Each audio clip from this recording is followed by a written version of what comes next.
Last class পর্যন্ত আমরা যা আলোচনা করেছিলাম তাতে আহ অ্যাসেক্সুয়াল রিপ্রোডাকশন এবং ভেজিটেটিভ প্রপাগেশন এই পর্যন্ত হয়েছিল, ঠিক আছে। আর আজকে অবশ্যই তারপরে আরেকটি টপিক মাইক্রো প্রপাগেশন, ঠিক আছে। আমরা পিছনের দিকটা টানছি না, আগের ভিডিওতে শেষ পর্যন্ত দেখানো আছে যে নেক্সট দিন কি হবে। মাইক্রো প্রপাগেশন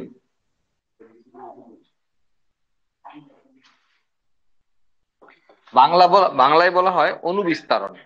আমাদের মাধ্যমিকের সময় এই টপিকটা ছিল, অনুবিস্তারণ।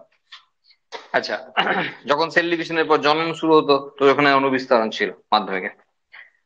তো মাইক্রো প্রপাগেশন ব্যাপারটা কি? সেটা হলো যখন আহ কোন একটি, অবশ্যই মাইক্রো প্রপাগেশন শুধুমাত্র প্ল্যান্টের ক্ষেত্রে, শুধুমাত্র প্ল্যান্টের ক্ষেত্রে। কোন একটি উদ্ভিদ কোষ অথবা উদ্ভিদ কলা, কলাই বলছি কোষ না বলে, সেটা যে কোনো অংশ থেকে, মানে উদ্ভিদ দেহের যে কোনো অংশ থেকে হতে পারে, তবে মেরিস্টেমেটিক কোষ হলে ভালো হয়। মানে ভাজক কলা হলে ভালো হয়, যে অলরেডি বিভাজিত অবস্থায় আছে। তো তাকে, তার সাহায্য নিয়ে গোটা উদ্ভিদ তৈরি করার যে পদ্ধতি তাকে বলা হয় মাইক্রোপ্রপাগেশন। মানে তুমি একটু গাছে পাতা দেবে, গোটা গাছ তৈরি করে দেবো, এটা হলো মাইক্রোপ্রপাগেশন। একটা গাছের মূল মূল ছোট্ট একটা মূলের অংশ দিয়ে গোটা গাছ তৈরি করা যাবে, যে কোনো অংশ দিয়ে গোটা গাছ তৈরি করা যাবে, এই পদ্ধতি হলো মাইক্রোপ্রপাগেশন। গাছের যে ধর্মের জন্য এটা করতে পারে তার নাম টোটিপোটেন্সি। টোটিপোটেন্সি, যেটা শুধুমাত্র প্ল্যান্টের ক্ষেত্রে দেখা যায়, পরীক্ষায় অবশ্যই আসতে পারে, ইম্পর্টেন্ট কোশ্চেন। টোটিপোটেন্সি কাকে বলে? তাহলে টোটিপোটেন্সি হলো একটি ধর্ম, অবশ্যই উদ্ভিদ দেহের একটি ধর্ম, যার সাহায্যে উদ্ভিদ দেহের যে কোনো অংশ, সেখান থেকে গোটা উদ্ভিদ দেহ তৈরি করা যেতে পারে। সেই ধর্মের নাম হলো টোটিপোটেন্সি। আমরা যে প্রসেস পড়ছি না, সেটা হলো মাইক্রোপ্রপাগেশন। বোঝা গেল? এটা হলো তার প্রপার্টি। মানে সবার নাই এটা। মানে তুমি যদি ভাবছো যে সব গাছের ক্ষেত্রে করতে পারবো আমি, এমন নয়, কিন্তু সব গাছের এই প্রপার্টি নাই। তার মানে টোটিপোটেন্সি ধর্মের সাহায্যে যাদের আছে, তারা গাছের যে কোনো অংশ থেকে গোটা বডি তৈরি করার ক্ষমতা রাখে। অবশ্যই আর্টিফিশিয়াল মেথড আমরা করব। আর আমরা যেহেতু বলেছি অ্যাসেক্সুয়াল রিপ্রোডাকশনে সিঙ্গেল অর্গানিজম, সিঙ্গেল মাদার মানে প্যারেন্ট থেকে অর্গানিজম হলে তাকে আমরা অ্যাসেক্সুয়াল রিপ্রোডাকশন বলি। তাহলে এখানে একটা গাছের পাতা যদি নিই, তাহলে সেখান থেকে যদি গোটা গাছ তৈরি করি, তাহলে সিঙ্গেল প্যারেন্টই হচ্ছে হিসাব। কিন্তু আমরা একে ডাইরেক্টলি অ্যাসেক্সুয়াল রিপ্রোডাকশন আন্ডারে রাখছি না। Type of asexual, type of asexual reproduction অবশ্যই, কিন্তু ডাইরেক্টলি আমরা অ্যাসেক্সুয়াল রিপ্রোডাকশনের মধ্যে না রেখে ওই জন্য ভেজিটেটিভ প্রপাগেশনকেও আলাদা করে দিয়েছিলাম, এখানে মাইক্রো প্রপাগেশনকেও আলাদা করলাম, আবার পার্থেনোজেনেসিসকেও আলাদা করবো। গাছের যেমন টোটিপোটেন্সি ধর্ম রয়েছে না, প্রাণীদের ক্ষেত্রে প্লিউরিপোটেন্সি, প্লিউরিপোটেন্সি বলে একটি ধর্ম আছে, যেটা শুধুমাত্র অ্যানিমেলের ক্ষেত্রে, শুধুমাত্র অ্যানিমেলের ক্ষেত্রে। এতে কি হয়? এতে গোটা বডি তৈরি হয় না, কিন্তু শুধুমাত্র কিছু সেল তৈরি হতে পারে, ডিফারেন্ট টাইপসের সেল তৈরি হতে পারে। যেমন ধরো বোন ম্যারো। তাহলে বোন ম্যারোর ক্ষেত্রে কি হয়? বোন ম্যারোর ক্ষেত্রে বোন ম্যারো সেল থেকে আরবিসিও তৈরি হয়, ডব্লিউবিসিও তৈরি হয়, আবার প্লেটলেটও তৈরি হয়, তাই তো? তাহলে লোহিত রক্তকণিকা, শ্বেত রক্তকণিকা, অনুচক্রিকা সবই তৈরি হয়, কিন্তু এক ধরনের সেল থেকেই তৈরি হয়। এটা প্লিউরিপোটেন্সি, এটা অ্যানিমালস এর ক্ষেত্রে দেখা যায়। এখানে ক্ষমতা নাই যে বোন ম্যারো থেকে আরেকটি অর্গানিজম তৈরি করে দেওয়া হবে, বা কারোর একজন রামশ্যাম যদু মধু কারোর বোন ম্যারো থেকে ওই রামশ্যাম যদু মধু বানানো যাবে। ওটা ক্রিস থ্রিতে যা হয়েছে হয়েছে, এখানে হবে না সব। হ্যাঁ, তো সিনেমা। বোঝা গেল? তাহলে টোটিপোটেন্সি হলো প্ল্যান্টের ক্ষেত্রে একটি ধর্ম, যা থেকে দেহের যে কোনো অংশ, সেখান থেকে গোটা বডি তৈরি করতে সক্ষম হই আমরা। আর প্লিউরিপোটেন্সি এমন একটি ধর্ম, যেটা অ্যানিমেলের ক্ষেত্রে দেখা যায়, যেখানে এক ধরনের সেল থেকে একাধিক ধরনের সেল তৈরি করা যেতে পারে। বোঝা গেল? আমাদের কিন্তু এই দ্বিতীয়টা পড়ার কিছু নাই, পরীক্ষায় আসতে পারে, কিন্তু দ্বিতীয়টা টপিক নয়, এটা এটা প্রথমটা টপিক। মাইক্রোপ্রপাগেশন কিরকম কি করা হয় দেখো। প্রথমে ধরো এটা কালচার মিডিয়াম। কালচার মিডিয়াম সম্পর্কে আমাদের সবারই নলেজ আছে আশা করি। আমরা সেই অ্যালগিতে এগার এগার থেকে শুরু করে বহু জায়গায় কালচার মিডিয়ামের কথা শুনেছিলাম। ব্যাকটেরিয়ার চাষ করতে গেলেও মাঠে করা হয় না, কালচার মিডিয়ামের মধ্যে করা হয়, এসব আমরা জানি। তো বিষয় হলো কালচার মিডিয়াম, এবং সেখানে একটা যে কোনো গাছের যে কোনো অংশকে নেওয়া হলো যার টোটিপোটেন্সি নেচার আছে। সাপোজ একটা লিফের পার্টকে নেওয়া হলো, যে পার্টকে নেওয়া হোক না কেন সেটাকে বলা হয় এক্সপ্ল্যান্ট, সেটাকে বলা হয় এক্সপ্ল্যান্ট। তাহলে প্রথম কোশ্চেন এখানে আসতে পারে এক্সপ্ল্যান্ট কি। তাহলে যে দেহাংশটা নিয়ে পরীক্ষা করা শুরু হলো, বা সরি পরীক্ষা নয়, এই মাইক্রোপ্রোপাগেশন প্রসেসটি শুরু হলো, তাকে আমরা এই দেহাংশ বলছি আর কি, হ্যাঁ তাকে এক্সপ্ল্যান্ট বলছি। এবার এখান থেকে ওই মিডিয়ামের মধ্যে অবশ্যই হরমোনাল ব্যাপার স্যাপারও থাকে, হ্যাঁ, যাতে একটু ভালো গ্রো করে। যেমন ধরো সাইটোকাইনিন, সাইটোকাইনিন যেহেতু সেল ডিভিশন করতে ওস্তাদ, তো সাইটোকাইনিন স্প্রে করলে বা সাইটোকাইনিন দিয়ে রাখলে ওই মিডিয়ামের মধ্যে বেশি করে সেখানে সেল ডিভিশন হবে। এবার দেখা গেল এক্সপ্ল্যান্ট থেকে মাস অফ সেল তৈরি হলো, মানে একগুচ্ছ এরকম আনডিফারেন্সিয়েটেড সেল টিস্যু বলতে পারি তৈরি হলো, মানে যেখান থেকে বোঝা যাবে না কোনটা রুট কোনটা শুট কোনটা কি, ওসব কিছু নেই।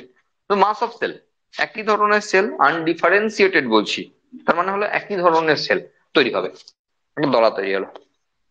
এরপর এরপর এটাকে কি বলা হয়? ক্যালাস। তাহলে এখান থেকে আবার কোশ্চেন আসতে পারে ক্যালাস কি। এরপর এটাকে আরো কয়েকদিন অপেক্ষা করলে এটার মধ্যে একটা হার্ট শেপের স্ট্রাকচার তৈরি হবে। এভাবে একটা হার্ট শেপের স্ট্রাকচার তৈরি হবে, অবশ্যই সেল দিয়ে ভরা। মানে এবার ডিফারেন্সিয়েট করতে চাইছে, পৃথক হতে চাইছে, আলাদা আলাদা স্ট্রাকচার দিতে চাইছে, হ্যাঁ এরকম। একে বলা হয় এমব্রায়ো অয়েড মতো, এমব্রায়োর মতো। দুটো গ্যামেট ফিউজ করলে আমরা জানি জাইগোট তৈরি হয়, আর সেই জাইগোট থেকে এমব্রায়ো তৈরি হয়, এটা সেক্সুয়াল রিপ্রোডাকশনে হয়। খানিকটা এমব্রায়ো মতো, তাই একে এমব্রায়ো অয়েড বলা হচ্ছে। ঠিক আছে, এবার কি করা হবে, এবার কি করা হবে, এই এমব্রায়োরটাকে কেটে টুকরো টুকরো করা হলো, ঠিক আছে, কেটে টুকরো টুকরো করা হলো, দিয়ে এটাকে এরকম নার্সারিতে যেমন দেখো না ছোট ছোট মাটির ওই কটরার মতো এরকম জায়গা, ওই প্রত্যেকটা টুকরোকে এক একটার মধ্যে দিয়ে দেওয়া হলো। যেখান থেকে তৈরি হবে, এ ধরো দেওয়া হয়েছে, হ্যাঁ দেওয়া হয়েছে, যেখান থেকে তৈরি হবে ছোট্ট ছোট্ট প্ল্যান্ট, যাকে প্ল্যান্ট লেট বলা হয়, মানে smaller version of plant. Leaf থেকে লিভলেট, বুক থেকে বুকলেট, সিগারেট থেকে সিগারেট, হ্যাঁ তেমনি প্ল্যান্ট থেকে প্ল্যান্টলেট। বোঝা গেল, খুব ছোট্ট ছোট্ট। দেখবে নার্সারিতে গিয়ে ধরো হাজার খানেক এরকম ছোট ছোট গাঁদা গাছের চারা, এই যে হাতে নেওয়াই মুশকিল, মানে এইটুকু কটোরা তার এইটুকু গাছ, লাগবে কিনা কে জানে, 20 টাকা করে নিচ্ছে। যাই হোক, তো বিষয় হলো যে ওগুলো মাইক্রো প্রপাগেশনের থ্রু দিয়ে তৈরি করা হয়। আসছি মাইক্রো প্রপাগেশনের প্রয়োগে আসছি, আগে দেখে নাও এটা প্ল্যান্টলেট, আর কিছু নেইও, সেটা হলো এখান থেকে ডাইরেক্টলি প্ল্যান্ট, মানে এগুলোকে আমরা বসাই প্ল্যান্ট। এবার দেখো ডাইরেক্টলি প্রয়োগে আসি, তাহলে আমরা বুঝতে পারবো কি কারণের জন্য আমরা মাইক্রো প্রপাগেশন করি। দেখো ধরো তোমার এখনই ইচ্ছা নাই যে গাছটা বসাবো, তাহলে কি করতে পারি আমরা, আমরা এখান থেকে তৈরি করে ফেলতে পারি আর্টিফিশিয়াল সিড।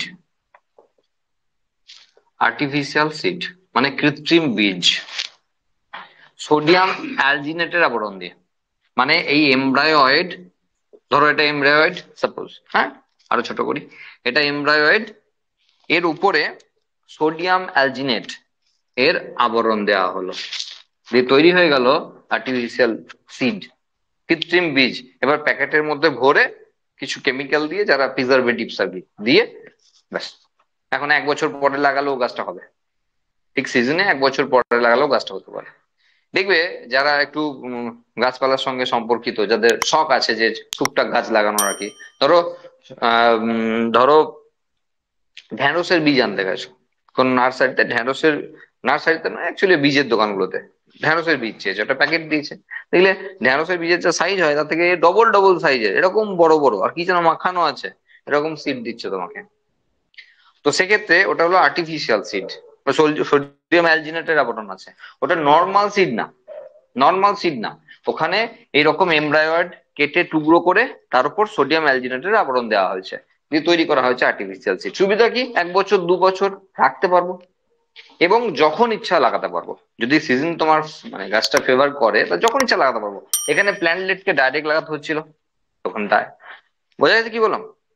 আরেকটা বড় সুবিধা আছে, এটা মাদার প্ল্যান্টের same to same characteristics feature আনবে। এটা একটা বিশাল পাওনা। আমি যখনই নর্মাল সিড ব্যবহার করছি, দেখো এই যে কি হবে, যে বিক্রি করছে বীজটা সে গ্যারান্টি দিতে পারে না যে আমি 100% গ্যারান্টি দিচ্ছি এ দারুণ হবে। দিতে পারে না, সে মুখে বলতে পারে কিন্তু কাজে নাও হতে পারে। কারণ সিডের ক্ষেত্রে কি বাবা এবং মা মানে তার মেল এবং ফিমেল প্ল্যান্টার মিক্সড ক্যারেক্টার হয়ে আসছে। তো হতে পারে ভালো কিছু হবে, হতে পারে খারাপও কিছু হতে পারে, তাই না? তাহলে এখানে গ্যারান্টি সহযোগে বলা যাবে না যে এই সিডটার ক্ষেত্রে কোনো ভালো বৈশিষ্ট্য একদম আছেই আছে। নাও থাকতে পারে, দুটো ভালো আম গাছের মধ্যে ক্রস করালেও ভালো হবে, নাও হতে পারে, তাই না?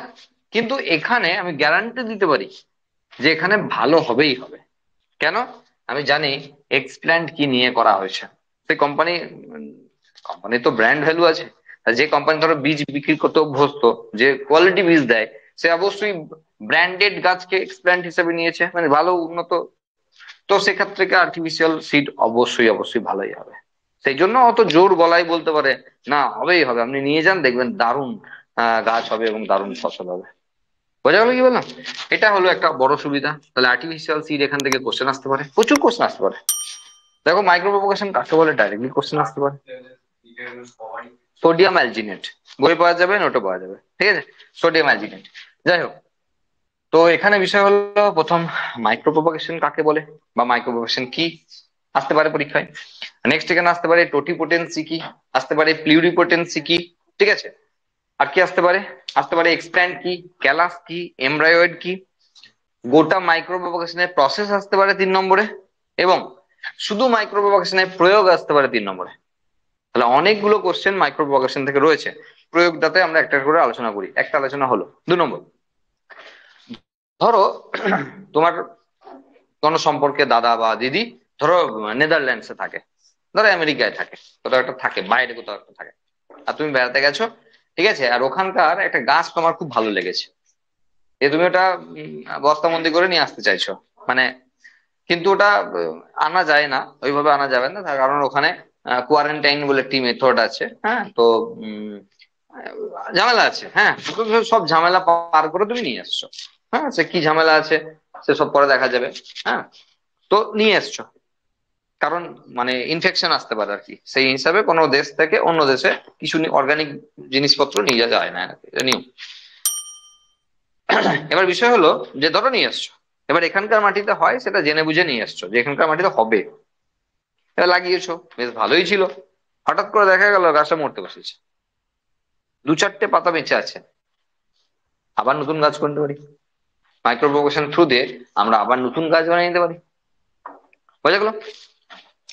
ধরো যে সমস্ত গাছগুলো, আমরা অত পয়েন্ট দিয়ে লিখছি না, যে সমস্ত গাছগুলো ধরো এন্ডেঞ্জার্ড, বিপন্ন প্রজাতিতে পরিণত হয়ে গেছে, যাদের সংখ্যা খুব কমে গেছে, তাদের সংখ্যাকে আমরা ইজিলি বাড়িয়ে নিতে পারি এই প্রসেসের থ্রু দিয়ে।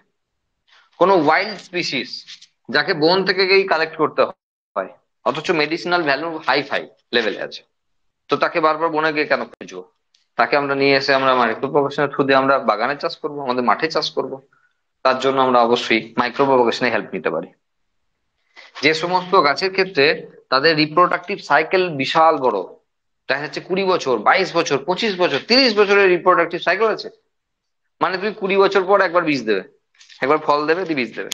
তাহলে বলো সেই গাছে যদি আমি আহ বীজ বসিয়ে গাছ করতে চাইছি, আর ধরো সে ভেজিটেটিভ প্রোপাগেশন করে না, তাহলে কি আর মেথড আছে বাকি? তাহলে একমাত্র এই মেথডই বাকি রয়েছে, যার থ্রু দিয়ে আমরা সহজেই সেই গাছটার কপি বানাতে পারি। বোঝা গেল কি বললাম? রিপ্রোডাক্টিভ সাইকেল বড়, তার মানে সেখানে বীজ পাওয়া দুষ্কর ব্যাপার। আর 2 নম্বর হলো শাল গাছ, একদম ও তোমার ওই শাল গাছের যদি ডাল কেটে লাগাতে চাও হবে না, আবার বীজ তৈরি হতে প্রচুর টাইম লাগে। তো এই সমস্ত গাছগুলোকে যদি লাগাতে হয় তাহলে মাইক্রো প্রোপাগেশন বেস্ট মেথড রয়েছে। এবার দেখো, ধরো তোমার বাড়ির ওখানে 10 কিলোমিটার নতুন রাস্তা হয়েছে, আর রাস্তার ধারে গাছ লাগানো জানি আমরা অনেক উপকারিতা আছে, কিছু অপকারিতাও আছে, যাই হোক লাগানো হয়। এবার ধরো 10 কিলোমিটার রাস্তায় মোটামুটি ধরো 2 লক্ষ গাছ লাগবে, ঠিক আছে? একই গাছ বসানো হবে, 2 লক্ষ কপি লাগবে। এবার দেখবে সেই গাছগুলো আনা হয় পুরো সেম সেম, একদম সেম টু সেম হাইটের, মানে একই গাছ আনা হয়। বোঝা গেল? এবার প্রশ্ন হলো, এইগুলো কি গুটি কলম করে তৈরি করেছে? মানে যে নার্সারিতে অর্ডার দেওয়া হয়েছিল তারা কি গুটি কলম করে তৈরি করেছে গাছগুলো? নিশ্চয়ই নয়। 2 লক্ষ গাছকে গুটি কলম করতে গেলে কি হাল হবে বুঝতে পারছো? সম্ভব নয়। প্রসেস হলো মাইক্রো প্রপাগেশন। মানে বলতে চাইছি, একসঙ্গে আমরা একই ধরনের গাছ যখন প্রচুর সংখ্যায় পেতে চাইছি, তখন সবচেয়ে ভালো মেথড হলো মাইক্রো প্রপাগেশন। আমার বলা প্রায় শেষ। তোমাদের যদি কোশ্চেন থাকে বলতে পারো। অনেক কোশ্চেন আছে। টোটিপোটেন্সি কি? হ্যাঁ, টোটিপোটেন্সি হলো প্ল্যান্টের ক্ষেত্রে এমন একটি ধর্ম যেখানে প্ল্যান্টের যে কোনো প্ল্যান্ট পার্টস থেকে, যে কোনো প্ল্যান্ট পার্টস, এটা লিফ হতে পারে, রুট হতে পারে, যে কোনো কিছু, হ্যাঁ, সেখান থেকে ফুল বডি, মানে পুরো বডিটা তৈরি করতে সক্ষম হয়, তাকে আমরা বলবো, সেই নেচারকে, সেই ধর্মকে বলবো টোটিপোটেন্সি। এটা হলো প্ল্যান্টের সেই ধর্ম, হ্যাঁ, যাকে আমরা টোটিপোটেন্সি বলছি। বোঝা গেল? আর প্লিউরিপোটেন্সি হলো অ্যানিমেলের ক্ষেত্রে একটি ধর্ম, যেখান থেকে এক ধরনের সেল থেকে একাধিক ধরনের সেল তৈরি করা যায়। গোটা বডি তৈরি করা যাবে না, সেল তৈরি করা যায়। যেমন বোন ম্যারো থেকে আরবিসি, ডব্লিউবিসি, প্লেটলেট তৈরি হয়, এটা তার প্লিউরিপোটেন্সি নেচারের জন্য হয়, স্টেম সেল বলি আমরা। তাহলে গোটা বডি তৈরি করা সম্ভব নয়। বোঝা গেল? আর বলো, আরেকবার বলে দিচ্ছি কি কি কোশ্চেন আসবে এখান থেকে, গাদা কোশ্চেন আছে। মাইক্রোপ্রোপোগেশন কাকে বলে? ঠিক আছে, 2 নম্বরের কোশ্চেন আসতে পারে। টোটিপোটেন্সি কাকে বলে? 2 নম্বরের কোশ্চেন আসতে পারে। 1 নম্বরে আসতে পারে প্লিউরিপোটেন্সি, আসতে পারে পরীক্ষায়। আসতে পারে এক্সপ্ল্যান কাকে বলে, ক্যালাস কাকে বলে, এমব্রায়োট কাকে বলে। প্ল্যানলেট জেনারেলি আসে না। মাইক্রোপ্রোপোগেশনের প্রসেসটা বলতে পারে 3 নম্বরের কোশ্চেন, আর প্রয়োগ বলতে পারে 3 নম্বরের কোশ্চেন।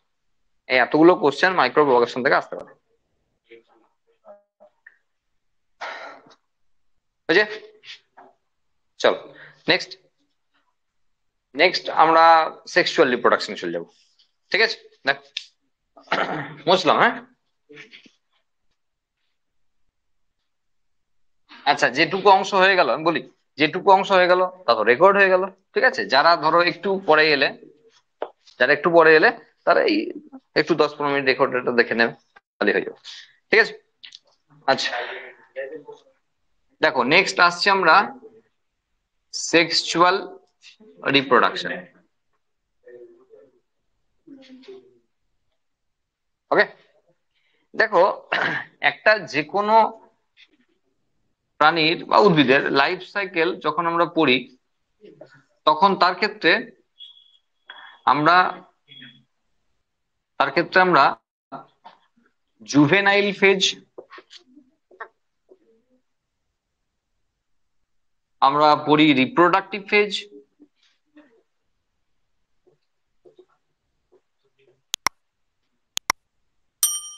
আমরা 3 নম্বরে পড়ি সেনেসেন্স বা এজিং, পোস্ট রিপ্রোডাক্টিভ ফেজ। তাহলে সেনেসেন্স, এটা উদ্ভিদের ক্ষেত্রে, আর এজিংটা প্রাণীদের ক্ষেত্রে, এজিং। আর 4 নম্বরে বলতে হবে না, ডেথ। ঠিক আছে, এটা হলো যে কোনো অর্গানিজমের লাইফ সাইকেল প্যাটার্ন। তা গোটা লাইফ সাইকেলে ঘটনাগুলি ঘটে। জুভেনাইল ফেজ হলো রিপ্রোডাক্টিভ ফেজে পৌঁছানোর আগে। ধর একটা ছেলের ক্ষেত্রে, ধরো সে 14 বছর বয়সে তার অ্যাডোলেসেন্স পিরিয়ড শুরু হচ্ছে, সে স্পাম প্রোডাকশন শুরু করছে, তাহলে তার রিপ্রোডাক্টিভ ফেজ শুরু হবে। তার আগে পর্যন্ত জুভেনাইল ফেজ। কিন্তু আমরা আগেও বলেছিলাম 14-15 বছর বয়সে বাবা বিয়ে দেবে না, কিন্তু হ্যাঁ, সেই আশায় বসে থেকো না। আবার একটা মেয়ের ক্ষেত্রে ধরো 11 বছর বয়সে তার পিরিয়ড শুরু হলো, মেনস্ট্রুয়াল সাইকেল শুরু হয়ে গেল, তার মানে সে মা হওয়ার ক্ষমতা রাখে, মানে সে ডিম্বাণু উৎপাদনে সক্ষম। তাই বলে 12 বছর বয়সে তো বিয়ে দেবে না বাবা, তাই না? আর করা উচিত না। আচ্ছা, তাহলে যে পিরিয়ডটার কথা বলা হচ্ছে সেটা হলো তার জুভেনাইল ফেজ। এরপর ঢুকে গেল যখন থেকে তার ওই অ্যাডোলেসেন্স পিরিয়ড এসছে, বয়ঃসন্ধিকাল, সেখান থেকে রিপ্রোডাক্টিভ ফেজ শুরু হয়ে গেছে। তাহলে সেক্ষেত্রে স্পাম বা আহ, তোমার এগ প্রোডাকশন করতে পারছে, মানে মেল গ্যামেট আর ফিমেল গ্যামেট তৈরি করতে পারছে। এরপর একটা এজে গিয়ে শেষ হয়ে যাবে সেই ক্ষমতাটা, আর তারপর থেকে শুরু হয়ে যাবে এজিং বা সেনেসেন্স। ধরো মেয়েদের ক্ষেত্রে 45 বছর বয়সে মোটামুটি মেনোপজ শুরু হয়ে যায়, মানে তারপরে আর মা হওয়ার ক্ষমতা হারিয়ে ফেলে। তার মানে তারপর থেকে যে সময়কালটা বাঁচবে সে, সেটা হলো তার এজিং পিরিয়ড, মানে পোস্ট রিপ্রোডাক্টিভ ফেজ। আর তারপর আর কি বলবো, 4 নম্বরে মৃত্যু। ঠিক আছে, বলার কিছু নাই। তো বিষয় হলো যে এই যে আমরা সেক্সুয়াল রিপ্রোডাকশন করব, তা অবশ্যই আমাদের এই জায়গাটা শুধুমাত্র আলোচনার বিষয়বস্তু, তাই না? এই জায়গাটা আমাদের আলোচনার বিষয়বস্তু, এটা রিপ্রোডাক্টিভ ফেজ। তাহলে সেখানে কি ধরনের আলোচনা হবে দেখ, আমরা নেক্সট দুটো চ্যাপ্টারতে আমরা উদ্ভিদ এবং প্রাণীর যৌন জন্ম সম্পর্কে আলোচনা করব। কারণ সেকেন্ড চ্যাপ্টারটার নাম হলো sexual reproduction in flooding plants, মানে সপুষ্পক উদ্ভিদের যৌন জনন। তাহলে উদ্ভিদের ক্ষেত্রে, হায়ার প্ল্যান্টস এর ক্ষেত্রে আমরা আলোচনা করে ফেলছি। আর তারপরে চ্যাপ্টার হলো হিউম্যান রিপ্রোডাকশন, মানুষের জনন।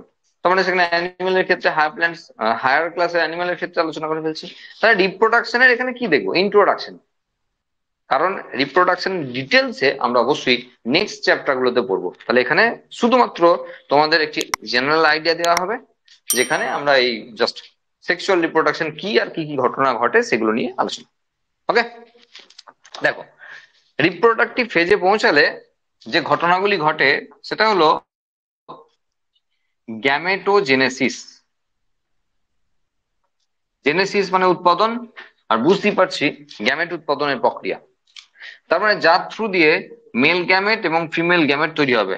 লাইক মানুষের জন্য যদি বলি, তা ধরো স্পার্ম তৈরি হলো ছেলেদের জন্য, আর মেয়েদের জন্য ধরো এগ বা ওভা তৈরি হলো, আর এটা মেয়েদের জন্য। প্রসেসটা হলো গ্যামেটোজেনেসিস। তাহলে রিপ্রোডাক্টিভ ফেজের প্রথমেই যেটা হয় সেটা হলো গ্যামেটোজেনেসিস। এরপর যেটা হবে, এই দুটোর মধ্যে ফিউজ করবে, আর যে প্রসেসের নাম বলছি আমরা ফার্টিলাইজেশন। ফার্টিলাইজেশন বা নিষেক। তার মানে গ্যামেটোজেনেসিসকে আমরা আরেকটা নাম দিতে পারি, সেটা হলো প্রি ফার্টিলাইজেশন ইভেন্টস। এগুলো জেনারেল টার্ম গুলো যেন মাথায় থাকে, কারণ এর পরবর্তী চ্যাপ্টার গুলোতে আমরা এসব নিয়ে আলোচনা করব, তখন আর এগুলো নিয়ে আলোচনা করব না, তাই ডিটেলস নিয়ে আলোচনা করবো। বুঝা গেল? তাহলে প্রি ফার্টিলাইজেশন ইভেন্টস মানে হলো গ্যামেট প্রোডাকশনের ব্যাপার হচ্ছে। আর নেক্সট 2 নম্বরে রয়েছে ফার্টিলাইজেশন। আর তারপরে অবশ্যই post fertilisation event. Post fertilisation events কি হবে তাতে? তাতে এই দুটো গ্যামেট ফিউজ করার পর জাইগোট তৈরি হবে, সেই জাইগোট থেকে এমব্রায়ো তৈরি হবে, আর এমব্রায়ো পরবর্তীতে অবশ্যই একটি অফস্প্রিং বা বেবি তৈরি করবে। ঠিক আছে, তার মানে দাঁড়ালো,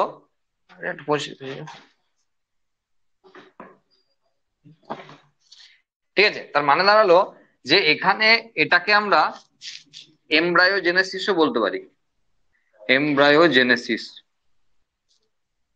এমব্রায়োজেনেসিস। কারণ এই এই যে এই ফরম্যাটে এমব্রায়ো তৈরি হবে। আর যেহেতু এটা ফার্টিলাইজেশনের পরবর্তী ইভেন্ট, সেই জন্য আমরা একে পোস্ট ফার্টিলাইজেশন ইভেন্ট বলছি। ওকে, মানে দাঁড়ালো এখানে দেখো জাইগোট থেকে এমব্রায়ো ডাইরেক্টলি হয় না, বিভিন্ন প্রাণীদের ক্ষেত্রে বিভিন্ন রকম ব্যাপার আছে। যেমন জাইগোট থেকে মোলা হয়, ব্লাস্টুলা হয়, গ্লাস্টুলা হয়, তারপরে এমব্রায়ো হয়, তারপরে ফিচাস হয়, তারপরে বেবি। ঠিক আছে, লম্বা প্রসিডিউর আছে, আমরা এখন কেন পড়বো? কারণ এর জন্য চ্যাপ্টার তো ওয়েট করছে, সেখানে কেন পড়বো? তাহলে এখানে আমরা ইন জেনারেল সেক্সুয়াল রিপ্রোডাকশনে কি হয় সেটা নিয়ে আলোচনা করছি। তাহলে আবারও বলছি, সেক্সুয়াল রিপ্রোডাকশনের ক্ষেত্রে প্রথমে গ্যামেট ফর্মেশন হয়, সেই জন্য সেই প্রসেসটাকে আমরা গ্যামেটোজেনেসিস বলছি। আর যেহেতু ফার্টিলাইজেশনের আগের ঘটনা, সেই জন্য তাকে প্রি ফার্টিলাইজেশন ইভেন্টস বলছি, মানে নিষেক পূর্ববর্তী ঘটনা। এরপরে নিষেক হলো প্রধান ঘটনা, যেটা উদ্দেশ্য নিয়ে এটা হওয়া। আর নিষেকের পরবর্তী কিছু ঘটনা রয়েছে, সেটাকে আমরা পোস্ট ফার্টিলাইজেশন ইভেন্টস বলছি, অথবা এমব্রায়ো তৈরি হয় বলে এমব্রায়োজেনেসিস বলছি। তাহলে জাইগোট থেকে আগে এমব্রায়ো তৈরি হয়, তারপরে বেবি তৈরি হয়। আর আমরা এইটুকু নিশ্চয়ই জানি, যখন গ্যামেট ফর্মেশন হয় তখন মিওসিস হয়, তার মানে গ্যামেট গুলো সর্বদা হ্যাপ্লয়েড হয়, জাইগোট ডিপ্লয়েড হয়, এরপর থেকে ইকুয়াল ডিভিশন শুরু হয়ে যায়, মাইটোসিস, এবং তারপর থেকে সবই ডিপ্লয়েড। আর যেখান থেকে শুরু হয়েছিল সেটা অবশ্যই ডিপ্লয়েড। এটা আমরা অল্টারনেশন অফ জেনারেশন বা জনুক্রমেও দেখে থাকি। বোঝা গেল? এবার দেখো, এই যে সেক্সুয়াল রিপ্রোডাকশন নিয়ে আমরা আলোচনা করছি, যদি আমরা সেক্সুয়াল রিপ্রোডাকশনের টাইপস বলি, টাইপস অফ সেক্সুয়াল রিপ্রোডাকশন, তাহলে সেখানে দুটো টাইপ আমরা পাই। একটা হলো একটা হলো সিনগ্যামি, আর একটা হলো কনজুগেশন। ভালো করে মন দিয়ে এগুলো শুনবে, হ্যাঁ। কনজুগেশন, এই জায়গাগুলো যত বেশি না বোর্ডের জন্য ইম্পর্টেন্ট, তার থেকে নিটের জন্য বেশি ইম্পর্টেন্ট। কারণ বোর্ডের জন্য আরো পরবর্তী দুটো চ্যাপ্টার সেক্সুয়াল রিপ্রোডাকশনে অনেক ভালো ভালো জায়গা আছে, ভালো ভালো টপিক আছে যেখান থেকে কোশ্চেন আছে। আর এটা হলো কনসেপ্টের জায়গা, সেজন্য এখান থেকে ভালো কোশ্চেন আসে, নিচে বোর্ডে অত ভালো আসে না। ঠিক আছে, তাও আমরা বোর্ডের জন্য কোনগুলো আছে অবশ্যই বলবো। সিনগ্যামি কি হয়? সিনগ্যামিতে, সিনগ্যামিতে গ্যামেট ফর্মেশন হয়। আর তুমি এখনই বলবে যে স্যার সেক্সুয়াল রিপ্রোডাকশন মানেই তো গ্যামেট ফর্মেশন হওয়া। না, কনজুগেশন হয় না। সেই জন্যই তো এখানে স্পেশাল করে আবার দেখানো হচ্ছে যে গ্যামেট ফর্মেশন ছাড়াও সেক্সুয়াল রিপ্রোডাকশন হতে পারে। তাহলে সিনগ্যামিতে গ্যামেট ফর্মেশন হবে। এবার বিষয় হলো গ্যামেটটা তৈরি হবে একটা বডিতে না দুটো বডিতে, সেই অনুযায়ী দুটো নাম আছে। একটা হলো এন্ডোগ্যামি, একটা হলো এক্সোগ্যামি। আবার ডাউট আসছে, কি বলছেন স্যার? কারণ মেল ফিমেল দুটো প্যারেন্ট থাকবে, এই হিসাবেই তো আমরা সেক্সুয়াল রিপ্রোডাকশন বলছি। তাহলে আবার একটা বডিতে হচ্ছে বলছেন? হ্যাঁ, ব্যতিক্রমী ঘটনা আছে সব জায়গায়। এন্ডোগামি, সেখানে হলো সিঙ্গেল প্যারেন্ট, যেটা আমরা অ্যাসেক্সুয়াল রিপ্রোডাকশনে বারবার আলোচনা করে থাকি, যে সিঙ্গেল প্যারেন্টের কথা, তাই না? যেমন ধরো ফিতাকৃমি, টিনিয়া সোলিয়াম, টিনিয়া সজিনা, এরকম গাদা গাদা আছে, হ্যাঁ। যাদের ক্ষেত্রে কি হয়, একটাই বডি, ধরো ফিতাকৃমি আমি আঁকছি না, হ্যাঁ, আমি বলতে চাইছি যে একটাই বডি। এবার সেই বডিতে ধরো একটা পার্টে মেল পার্ট হিসাবে সেটা, মানে তার ফিজিওলজি আর কি, মেল পার্ট হিসাবে অংশগ্রহণ করবে, আর একটাতে ফিমেল পার্ট হিসাবে অংশগ্রহণ করবে। এবার এর মাঝখান দিয়ে নালীপথ আছে, মেল পার্ট থেকে মেল গ্যামেট তৈরি করবে, সেটা নালীপথ দিয়ে গিয়ে ফিমেল পার্টে গিয়ে ফিউজ করবে, দিয়ে জায়গোট তৈরি করবে। যেহেতু দেহের ভিতরের মধ্যেই সমস্ত কার্যপ্রক্রিয়া সম্পন্ন হয়ে গেল, সেই জন্য তাকে আমরা বলছি এন্ডোগ্যামি। বোঝা গেল? অবশ্যই একদম নিম্ন শ্রেণীর প্রাণীদের ক্ষেত্রে, একদম প্রাণী, হ্যাঁ, উদ্ভিদের কিছু কেস নাই, প্রাণীদের ক্ষেত্রে এন্ডোগ্যামি প্রসিডিওর প্রচলিত। আচ্ছা, আর এক্সোগামী বুঝতেই পারছি, ম্যাক্সিমাম ক্ষেত্রে আমরা এক্সোগামী দেখি। সেটা হলো গরুর ক্ষেত্রে মহিলা গরু আর পুরুষ গরু বোঝা যাচ্ছে, মানুষের ক্ষেত্রে কারা পুরুষ কারা মহিলা বোঝা যাচ্ছে। ম্যাক্সিমাম ক্ষেত্রে পুরুষ মহিলা দুটো আলাদা বডি, সেখান থেকে আলাদাভাবে গ্যামেট তৈরি হয়। সেই গ্যামেট তারপরে ফিউজ করে, সেটা ইন্টারনালি হতে পারে, এক্সটার্নালি হতে পারে। তার মানে এখানে এখানে ডবল লিখবো,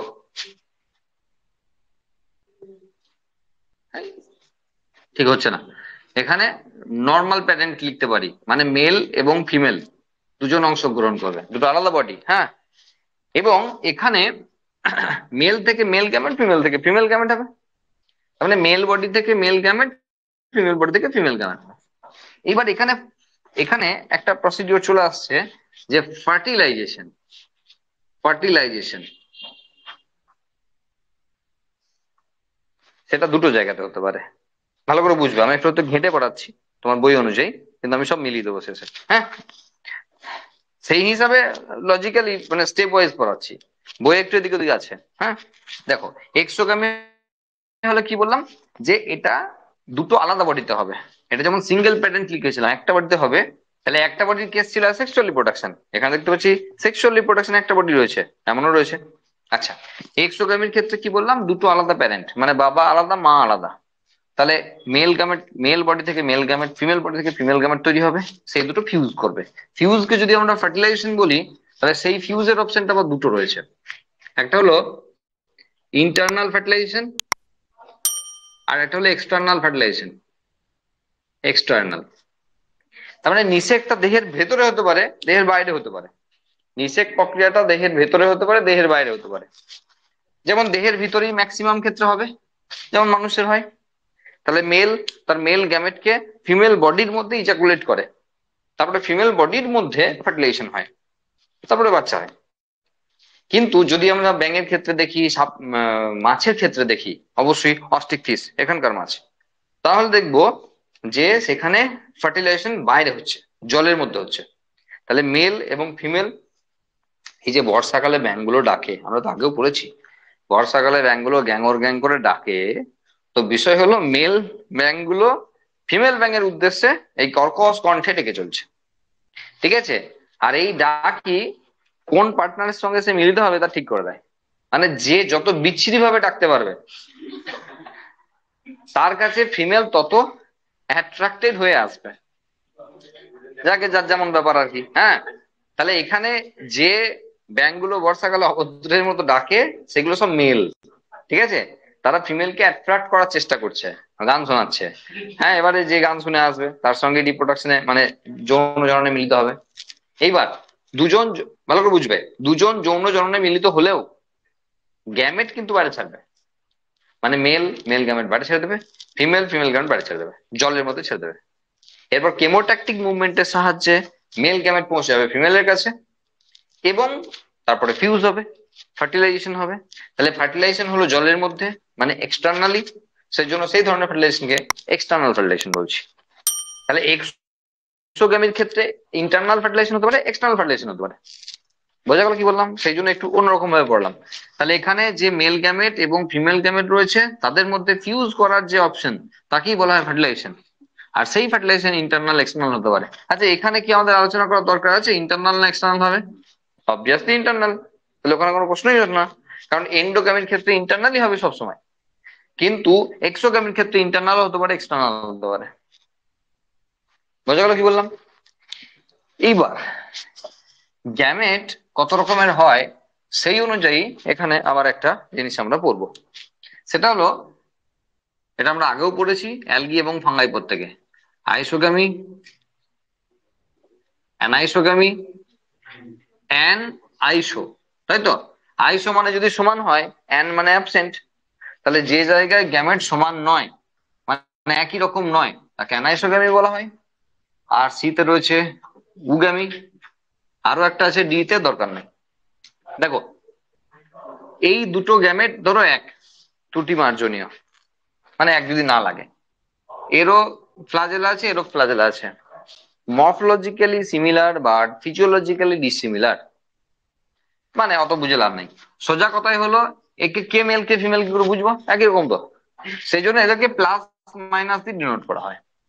দুজনেই দুজনের দিকে মুভ করতে পারে, সমান দূরত্ব ট্রাভেল করতে পারে এবং মাঝে মাঝে একটি জায়গায় এসে ফিউজ করে।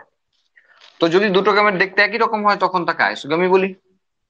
এবার এবার ধরো একটা গ্যামেট ছোট, এরকম লেজ রয়েছে, লেজ নয় ফ্লাজেলা, আর একটা গ্যামেট বড়, তারও রয়েছে ফ্লাজেলা। যেটা ছোট সেটাকে আমরা অবশ্যই বলি মাইক্রোগ্যামেট, মানে এটা মেল। আর যেটা বড় সেটা হলো মেগা গ্যামেট, মানে ফিমেল। এবার মাইক্রোগ্যামেটটা ম্যাক্সিমাম দূরত্ব ট্রাভেল করে, ফিমেলটা বলছে ঠিক আছে আমিও একটু যাচ্ছি চ, যে প্রায় ফিমেল গ্যামেটের অবস্থানের কাছাকাছি এসে ফিউজ করে। কিন্তু এক্ষেত্রে দুজনেই মটাইল। এখানে তো মটাইল ছিলই, ওখানেও দুজন মটাইল। উগ্যামির ক্ষেত্রে পার্থক্য যেটা হলো সেটা হলো মেল গ্যামেট যে সে মটাইল, কিন্তু ফিমেল গ্যামেট টোটালি নন মটাইল, মানে একটুও গমন করতে পারে না।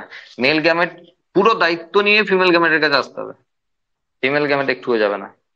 এইবার সেই মোষের মাথার মতো স্ট্রাকচারটা মনে আছে তো ফিমেল রিপ্রোডাক্টিভ সিস্টেমে?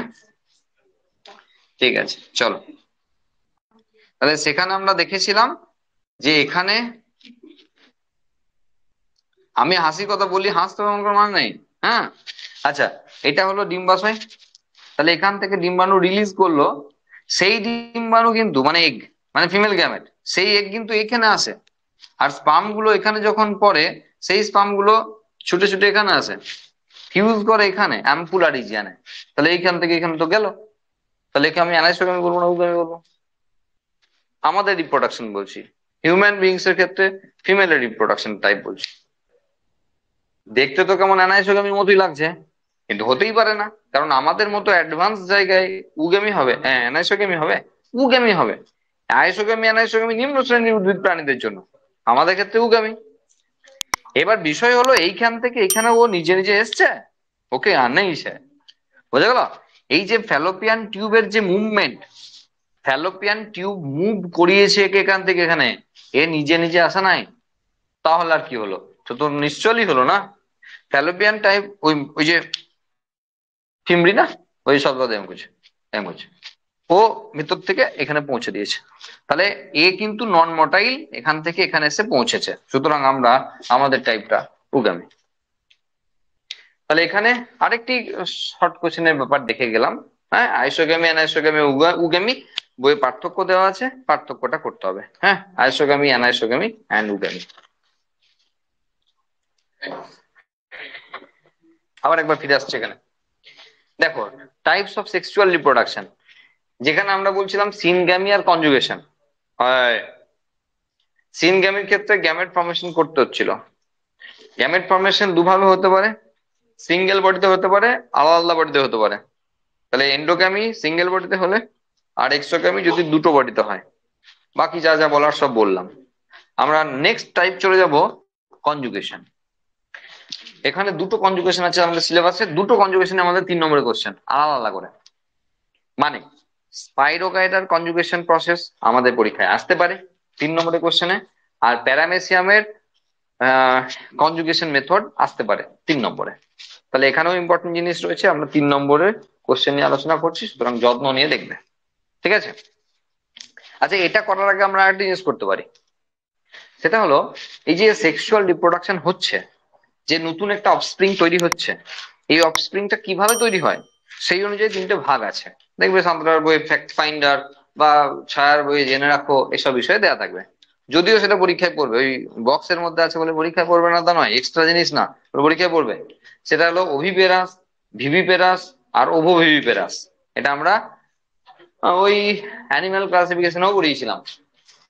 তাহলে ওভিপেরাস যারা ডিম পারে, ভিভিপেরাস যারা বাচ্চা প্রসব করে, আর ওভোভিভিপেরাস যারাও বাচ্চা প্রসব করে, ম্যাচিওর। আচ্ছা, ওভিপেরাস তো ডিম পারে, বাদ দাও। তাহলে পাখিদের ক্ষেত্রে, সরীসৃপের ক্ষেত্রে যেমন ডিম পাড়ার কেস রয়েছে, ওটা ওভিপেরাস।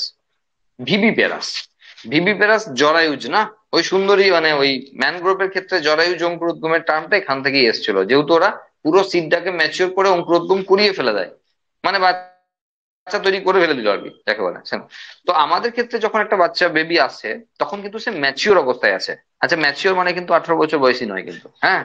ম্যাচিওর মানে এখানে হলো যে দুটো পা, দুটো কান, দুটো চোখ, একটা নাক, যা যা থাকার কথা আর কি, সহজে। এরপর এসে ওগুলো গ্রোথ হবে, এটা মানে ম্যাচিওর। তো ম্যাচিওর বাচ্চা প্রসব করছে, সেক্ষেত্রে ভিভিপেরাস। ভিভিপেরাসে কি হয়, ধরো এটা হলো জাইগোট, সরি এটা হলো ধরো ওভারি, আর গোদা বাংলায় বাচ্চা ঘর, যার মধ্যে বাচ্চাটা তৈরি হয়। ঠিক আছে, বাচ্চাটা তৈরি, কার বাচ্চা কে জানে।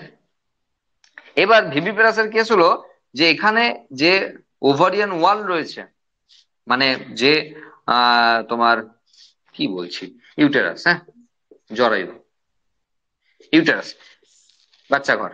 তো এই ইউটেরাস যেটা রয়েছে, সেই ইউটেরাসের দেওয়ালের সঙ্গে প্লাসেন্টার সঙ্গে কানেকশন করানো আছে বাচ্চাটা, মানে আমাদের যেমন থাকে কি নাভির সঙ্গে একদম মায়ের প্লাসেন্টাতে, মায়ের ইউটেরাসের সঙ্গে কানেক্ট করা থাকে। তাহলে যা দেওয়া নেওয়া সব এখান থেকে হয়, অক্সিজেন, কার্বন ডাইঅক্সাইড, রেচন পদার্থ, পুষ্টি দ্রব্য, সব দেওয়া নেওয়ার কেস চলে এই প্লাসেন্টার থ্রু দিয়ে। তাহলে এটা যদি হয়, তাহলে এটাকে বলা হয় ভিভিপেরাস।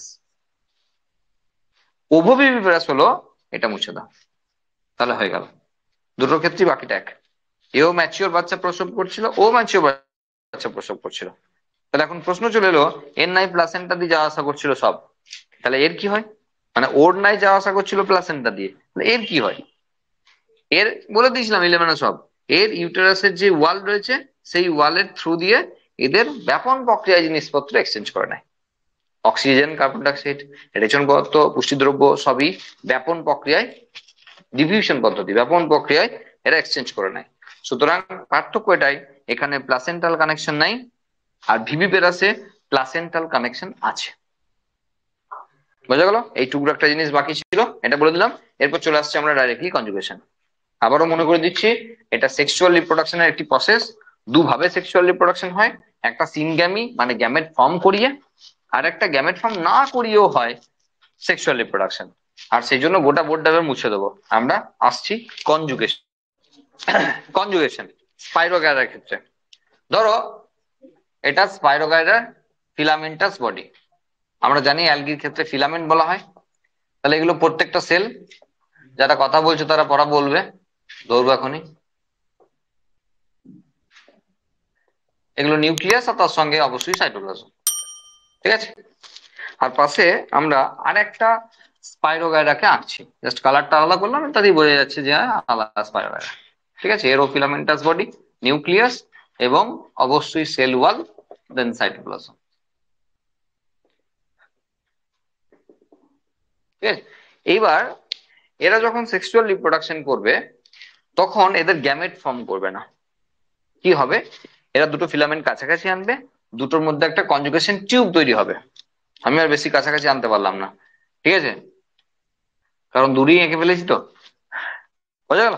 তো এর মধ্যে কনজুগেশন টিউব তৈরি হবে, এর সমস্ত জিনিসপত্র ওখানে, বা ওর সমস্ত জিনিসপত্র এখানে পাঠিয়ে দিল, নিউক্লিয়াস সমেত সব জিনিসপত্র এখানে পাঠিয়ে দিল। তাহলে এখানে ধরো নিউক্লিয়াসটা চলে এলো, তাহলে ফাঁকা হয়ে গেল, সব পাঠিয়ে দিল, তাহলে পুরো ফাঁকা। তারপরে কাজ মিটে গেছে, কনজুগেশন টিউব নষ্ট হয়ে গেল। মাঝখানে সেলটা নিয়ে চাপে পড়ে গেলে, সেটা যদি নষ্টও করে দাও তুমি, তত অসুবিধা নেই, কারণ এরা ফ্রাগমেন্টেশনে অ্যাসেক্সুয়াল রিপ্রোডাকশন করতে পারে। সুতরাং হলো ফ্রাগমেন্টেশন কি আছে, এইদিকে হয়ে গেল সেক্সুয়াল রিপ্রোডাকশন। কারণ এখানে মেল গ্যামেট এবং মেল এবং ফিমেল দুটো নিউক্লিয়াস ফিউজ করে গেছে, সুতরাং জেনেটিক রিকম্বিনেশন হয়েছে। আর জেনেটিক রিকম্বিনেশন হলেই তাকে আমরা সেক্সুয়াল রিপ্রোডাকশন বলতে পারি, উইদাউট গ্যামেট ফর্মেশন। এখানে গোটা সেলটাই কিন্তু অ্যাজ এ গ্যামেট বিহেভ করলো।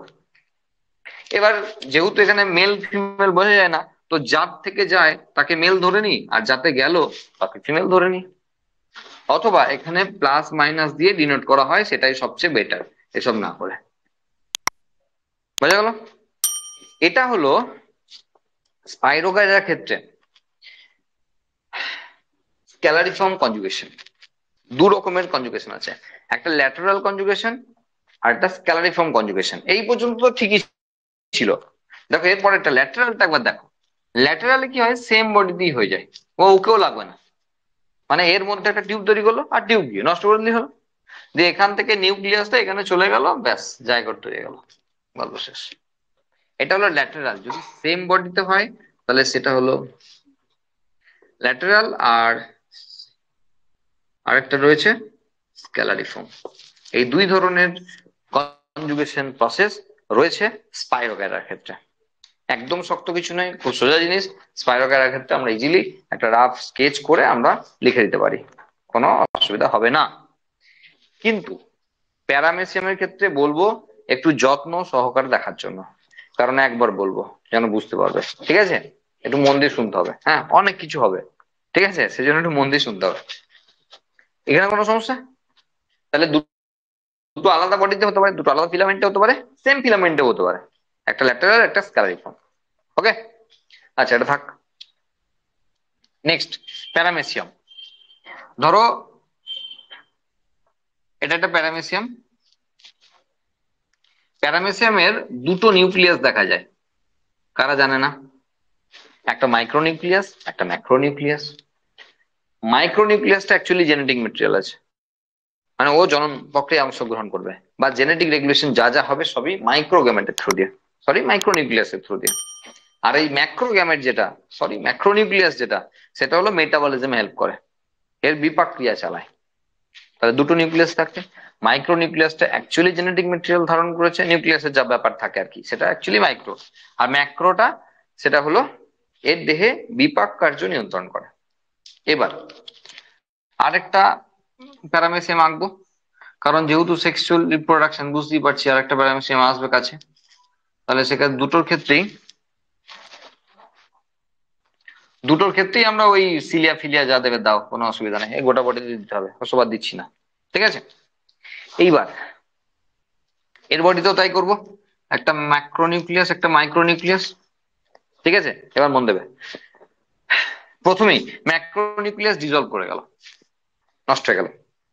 আচ্ছা, যে অর্গানিজম গুলো সেক্সুয়াল রিপ্রোডাকশনও করতে পারে অ্যাসেক্সুয়াল রিপ্রোডাকশনও করতে পারে, দুটোই করতে পারে, তারা কোন কন্ডিশনে কোনটা করে? আমি বলে দিচ্ছি, ফেভারেবল কন্ডিশনে অ্যাসেক্সুয়াল আর আনফেভারেবল কন্ডিশনে সেক্সুয়াল। এবার প্যারামেসিয়াম তো ঘেজাং করে কেটে দিয়ে অ্যাসেক্সুয়াল করে নিত না, আমরা আগের দিন দেখলাম, এই বরাবর কেটে দিয়ে অ্যাসেক্সুয়াল হয়ে গেল। তাহলে অত সহজ মেথড থাকতে এসব জটিল মেথড আসবে কেন? আসবে তখনই যখন আনফেভারেবল কন্ডিশন হবে, তখন কিছু করার নাই, চল সেক্সুয়াল রিপ্রোডাকশন তাই টাইমে করে নি, কারণ জেনেটিক রিকম্বিনেশন দরকার আছে। কারণ প্রতিবার যদি একবার করে জেনেটিক রিকম্বিনেশন না করে নি না, তাহলে পৃথিবীতে আর টিকতে পারবো না, হাওয়া নিয়ে নিতে হবে, বোঝা গেল? সেই জন্য ফাঁকা টাইমে বসে না থেকে চল সেক্সুয়াল রিপ্রোডাকশনটা এক্সপেরিমেন্ট। বোঝা গেল কি বললাম? চলো, তাহলে তাহলে এবার কেন এই এতগুলো কথা ফালতু বললাম, তার কারণ হলো ম্যাক্রোগ্যামেটটাকে আমি নষ্ট করলাম। কেন? ম্যাক্রোগ্যামেটটার কাজ ছিল মেটাবলিজম। এখন মেটাবলিক প্রসেস তো ডাউনে নিয়ে আসবে, কারণ ওর এখন বাঁচা নিয়ে সমস্যা। ও এখন মেটাবলিজমে অত ধার না, হ্যাঁ মানে কম হওয়া। রইলো বাকি শুধুমাত্র মাইক্রোনিউক্লিয়াস। আচ্ছা, প্যারামেসিয়াম হ্যাপ্লয়েড না ডিপ্লয়েড? ডিপ্লয়েড। হ্যাঁ, ডিপ্লয়েড। তাহলে এই প্যারামেসিয়ামের যে নিউক্লিয়াসটা রইলো, সেই নিউক্লিয়াসটার একবার মিওসিস সেল ডিভিশন হলো, ভালো করে মন দিয়ে, মিওসিস সেল ডিভিশন হলো, তারপরে চারটে হ্যাপ্লয়েড নিউক্লিয়াস তৈরি হলো। এরও হলো তাই, মিওসিস সেল ডিভিশন হলো, চারটে হ্যাপ্লয়েড নিউক্লিয়াস তৈরি হলো। এইসব হয়ে যাওয়ার পর তারা কাছে আসতে পারে, সেটা আলাদা ব্যাপার। হ্যাঁ, আমরা একটু কাছাকাছি করে নিয়েছি দিয়া করছি না, আবার দূরে এঁকে আবার মুছে কাছে আনতে হবে, কি দরকার? ওকে, এবার তিনটা নষ্ট হয়ে গেল। লে বাবা, কি যে করে! হ্যাঁ, ওইটা মুছে দিচ্ছে, এটা মুছে দিচ্ছে, ওইটা মুছে দিচ্ছে, কি যে হচ্ছে। আচ্ছা, লাভ কি হলো? ডিপ্লয়েড থেকে হ্যাপ্লয়েড হয়ে গেল। তাহলে ছিল ডিপ্লয়েড, হলো হ্যাপ্লয়েড, এটাই লাভ হলো। বোঝা গেল কি বললাম? তাহলে প্রথমে মাইক্রো ম্যাক্রো দুটো করে নিউক্লিয়াস ছিল, ম্যাক্রোটা ডিসলভ করলো, নষ্ট করে দিল, মাইক্রোটা রইলো।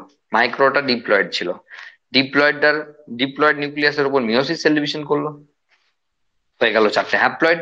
তিনটে হ্যাপ্লয়েডকে ডিলিট করে দিল, নষ্ট করে দিল।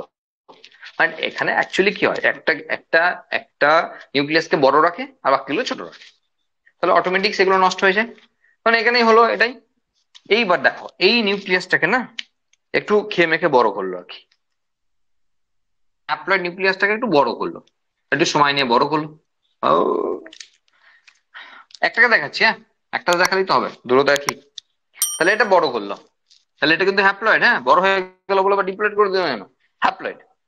এইবার এইটার একটা আনইকুয়াল মাইটোসিস ডিভিশন করলো।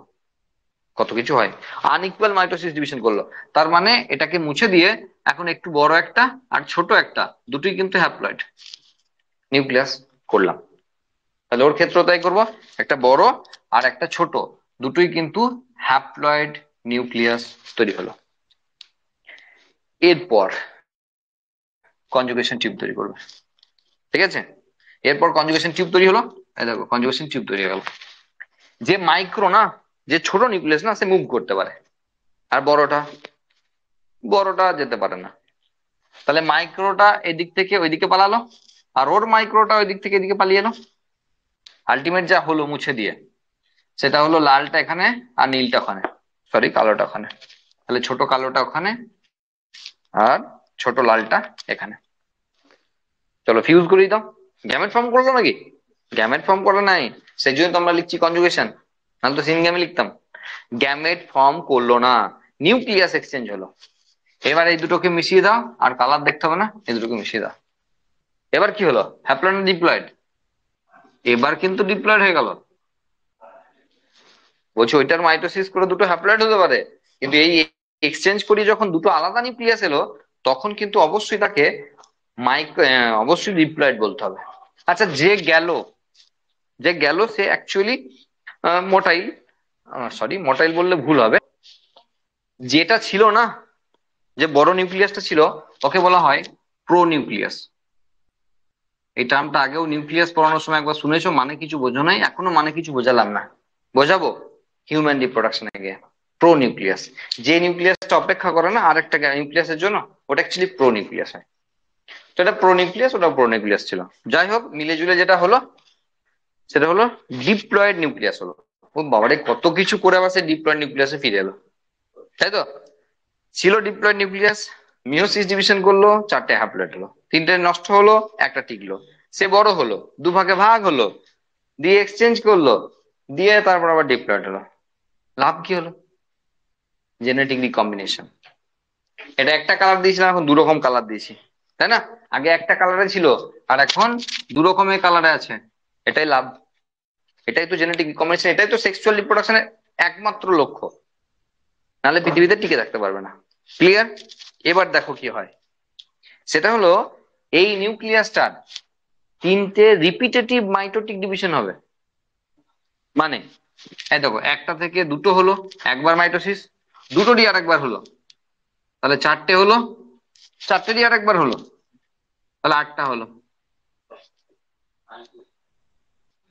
1 2 3 4 1 2 3 4। আচ্ছা, এটা কিন্তু ওই এক্সচেঞ্জের পর হাওয়া, মানে পালিয়ে গেছে, কারণ যে কারণের জন্য এসেছিল কারণ তো মিটে গেছে, সুতরাং দুজন আলাদাভাবে পালিয়ে গেছে।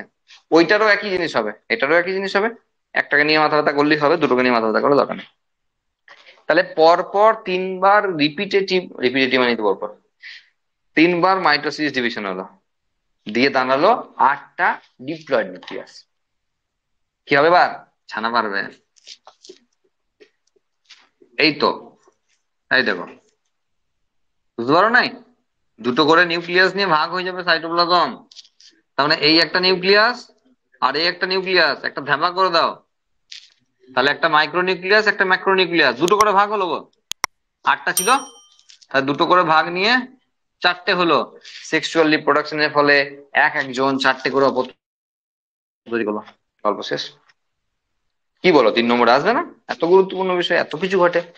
তাহলে 3 নম্বরে কোশ্চেন আসতে পারে, তখন বইয়ে যে ছবিটা আছে ওই ছবি সহ ওয়ার্ড ডায়াগ্রামটা দিতে হবে, ফ্লো চার্টটা দিতে হবে। নোটেও দেওয়া আছে, নোটটাকেও ফলো করতে পারো, একই বিষয় হবে।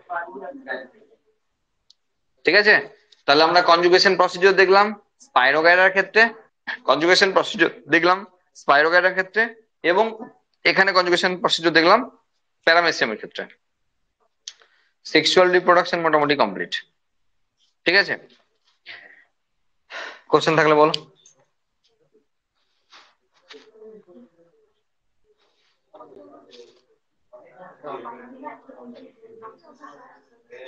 ওকে, নেক্সট। আচ্ছা, হিসাব মতো লাস্ট একটা টপিকই বাকি আছে, কিন্তু সেটা সেক্সুয়াল রিপ্রোডাকশনের টপিক। আমরা ইচ্ছা করে শেষে রেখেছি, তার কারণ সেক্সুয়াল রিপ্রোডাকশনটা বুঝিয়ে নিয়ে পড়ালে একটু ভালো হবে সেই জন্য। আর সেটা হলো, দেখো, মৌমাছি, মৌমাছির মেল সর্বদা হ্যাপ্লয়েড হয় আর ফিমেল সর্বদা ডিপ্লয়েড হয়। ওকে, তাহলে মেল যদি হ্যাপ্লয়েড হয়, তাহলে সে যখন গ্যামেট প্রডিউস করবে তখন কি ডিভিশন হবে? Mitotic division. কারণ মিওসিস হলে n/2 হয়ে যাবে, n/2 বলে কিছু হয় নাকি? হয় না? তাহলে এর যখন গ্যামেট হবে, এটা হলো গ্যামেট, তাহলে মৌমাছির ক্ষেত্রে মেলের যখন গ্যামেট হবে থ্রু মাইটোটিক সেল ডিভিশন। কোনো ডাউট? ডাউট নাই। আর এ তো 2n, তাহলে এর যখন গ্যামেট তৈরি হবে তখন কিন্তু মিওসিস, এবার 4টেও করতে পারো, দুটো দিয়েও দেখাতে পারো, অসুবিধা কিছু নাই। মিওসিস সেল ডিভিশনের মাধ্যমে এর গ্যামেট ফর্ম করলো, ফিমেল গ্যামেট। এটা ফিমেল গ্যামেট, এটা মেল গ্যামেট। এবার মেল গ্যামেটের সঙ্গে ফিমেল গ্যামেট ফিউজ করলে জাইগোট তৈরি হয়, আমরা জানি। হয়ে গেল 2n। আরে 2n মানে কি বলেছি? ফিমেল। 2n মানে ফিমেল, প্রথমেই বলা আছে 2n মানে ফিমেল। এইবার এই যে গাদা গাদা, একটা তো নয়, এটা তো একটা দেখালাম, তাই হবে তো প্রচুর। তাহলে এইরকম 2n ফিমেল যদি রয়্যাল জেলি খায়, রাজকীয় জেলি, তাহলে সে হবে কুইন, রানী মৌমাছি। আর যদি বি ব্রেড খায়, মৌরুটি, আর পোলেন গ্রেনের ছিবড়া, মৌরুটি, তাহলে সে হবে ওয়ার্কার, শ্রমিক, সারা জীবন শুধু লেবার খাটবে, কিন্তু সে ফিমেল। তাহলে এটা হলো অ্যাকচুয়ালি অ্যাক্টিভ ফিমেল, আর এটা ইনঅ্যাক্টিভ ফিমেল, কারণ 2n মানে ফিমেল। রয়্যাল জেলিতে এমন একটা জিনিস ছিল না যার জন্য সে ফিমেল হয়েছে, আর তার নাম ইস্ট্রোজেন হরমোন। পরে পড়বো, আছে জেনেটিক্সে পড়বো। ঠিক আছে, আর ওয়ার্কাররা শুধুই বোকার মতো ওয়ার্কার হিসেবে থাকে, ওদের ধান্দা আছে, সেই জন্য ওরা ওয়ার্কার। ওরা সারা জীবন রিপ্রোডাকশন না করেও জীবন অনেক কিছু পায়, সেই জন্য ওরা ওয়ার্কার। সারা জীবন খেটে মরে, তবু ওদের লাভ আছে। কি লাভ সেটা বুঝতে গেলে জেনেটিক্স বুঝতে হবে, অপেক্ষা করতে হবে একটু। হয়ে গেল গল্প এখানে। এটা তো নর্মাল জিনিস ছিল, এটা আমাদের পড়ানোর বিষয় না। পড়ানোর বিষয় কোনটা? এটা, যখন এই রকমের ফিমেল গ্যামেট ডাইরেক্টলি একটি অপত্য তৈরি করে দিচ্ছে, অপত্য তৈরি করে দিচ্ছে, অপত্য তৈরি করছে, মেল, মেল তো হ্যাপ্লয়েডই হয়। তাহলে যদি একটা ডিম্বাণু ফার্টিলাইজেশন ছাড়াই যদি অপত্য তৈরি হয়ে যায়, তাহলে মেল হয়ে যাবে, মানে পুরুষ মৌমাছি হয়ে যাবে। এই প্রসেসটার নামই হলো পার্থেনোজেনেসিস।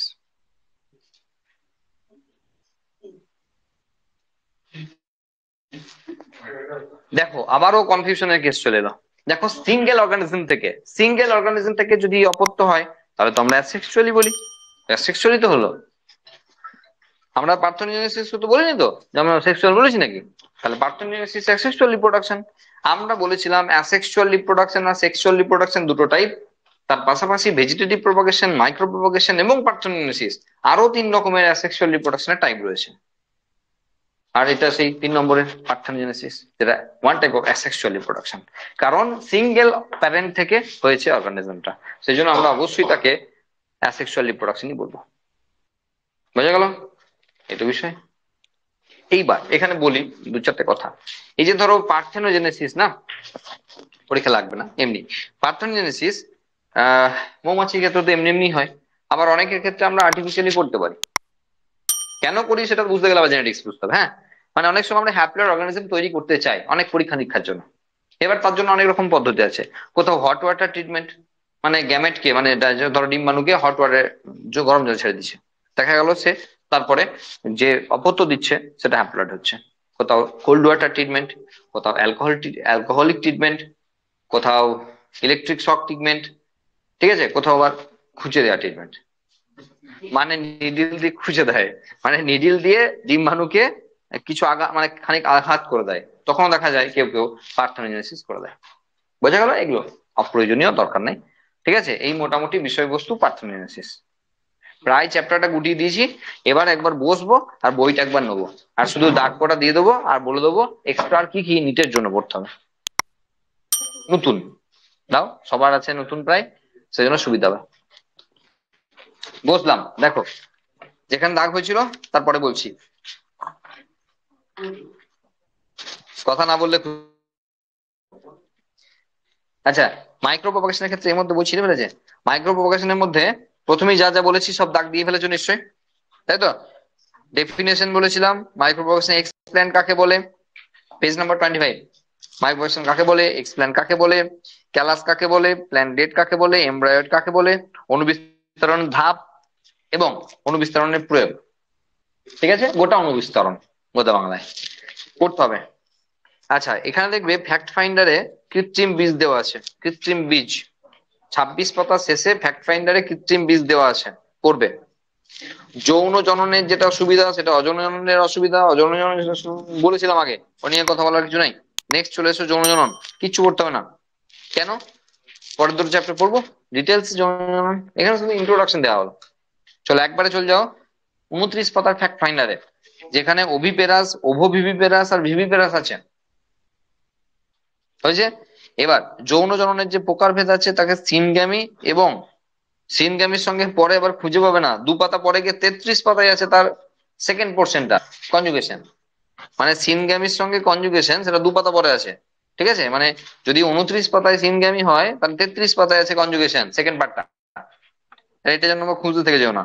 ঠিক আছে, সিনগ্যামির দুটো ভাগ ছিল, এন্ডোগ্যামি এক্সোগ্যামি বলে দিয়েছি, আইসোগ্যামি অ্যানাইসোগ্যামি উগামির পার্থক্য করতে বলেছি, করবে ভালো করে, সব দাগ দেওয়া আছে।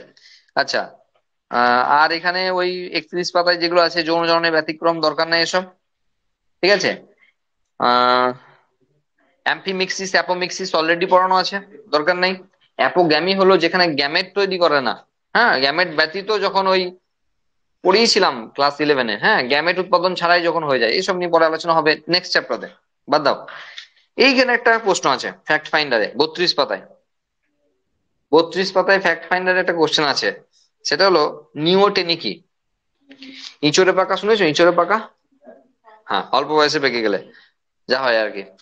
তো কোন কোন প্রাণী আছে যাদের ভ্রূণ অবস্থায় না তাদের সেক্সুয়াল সেক্স অর্গান গুলো ডেভেলপ করে যায়, এই ঘটনাকে বলে নিওটেনি।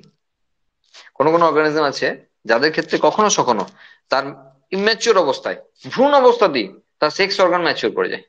জেনারেলি জুভেনাইল ফেজকে পার করে রিপ্রোডাক্টিভ ফেজে এসে ম্যাচিওর করার কথা ছিল, দেখা গেল জুভেনাইল ফেজই মানে ভ্রূণ অবস্থা, জুভেনাইল তো বাদ দাও, ভ্রূণ অবস্থাতেই তার সেক্স অর্গান ম্যাচিওর করে গেছে। তো এই ঘটনাকে বলা হয় নিওটেনি, কিছু কিছু উভচর প্রাণীতে দেখা যায়, একটু দেখে রাখবে কোশ্চেন আসে। কনজুগেশন আগেই বলেছি, স্পাইরোগাইডার কনজুগেশন পরীক্ষায় আসে, ছবি সহ দিতে হবে, এবং অবশ্যই প্যারামেসিয়ামের কনজুগেশন ইতিহাসের মতো লেখার কোনো দরকার নেই, এখানে যে ছবিটা আছে সেই ছবিটা দিতে হবে উইথ ফিগার, মানে ছবি তো দেবে উইথ লেখা। নাহলে নোট ফলো করবে, সেখানে দেওয়া আছে। হলো। অযৌন জননের সঙ্গে যৌন জননের পার্থক্য যদি মনে হয় একটু করবে, পরীক্ষা আসার সম্ভাবনা অত্যন্ত ক্ষীণ। ঠিক আছে, এইবার দেখো বিভিন্ন প্রাণীর যৌন জনন দেওয়া আছে। ব্যাকটেরিয়ার পড়বো না, 11-এ পড়েছি। ছত্রাকের পড়বো না, শৈবালের পড়বো না, 11-এ পড়েছি। ব্রাফাইটার পড়বো না, ডেডোফাইটার পড়বো না, সব 11-এ পড়েছি, তাই এখানে পড়বো না, কিছু আসবে না। একবারে চলে যাবে 36, পেজ নাম্বার 36। সেটা হলো যৌন জননের সুবিধা আর অসুবিধা। হয়তো আবার বলে রেখেছি, যেটা যৌন জননের সুবিধা সেটা অসুবিধা। যৌন জননের সঙ্গে অযৌন জননে যদি পার্থক্য করে থাকো তাহলে সব হয়ে যাবে।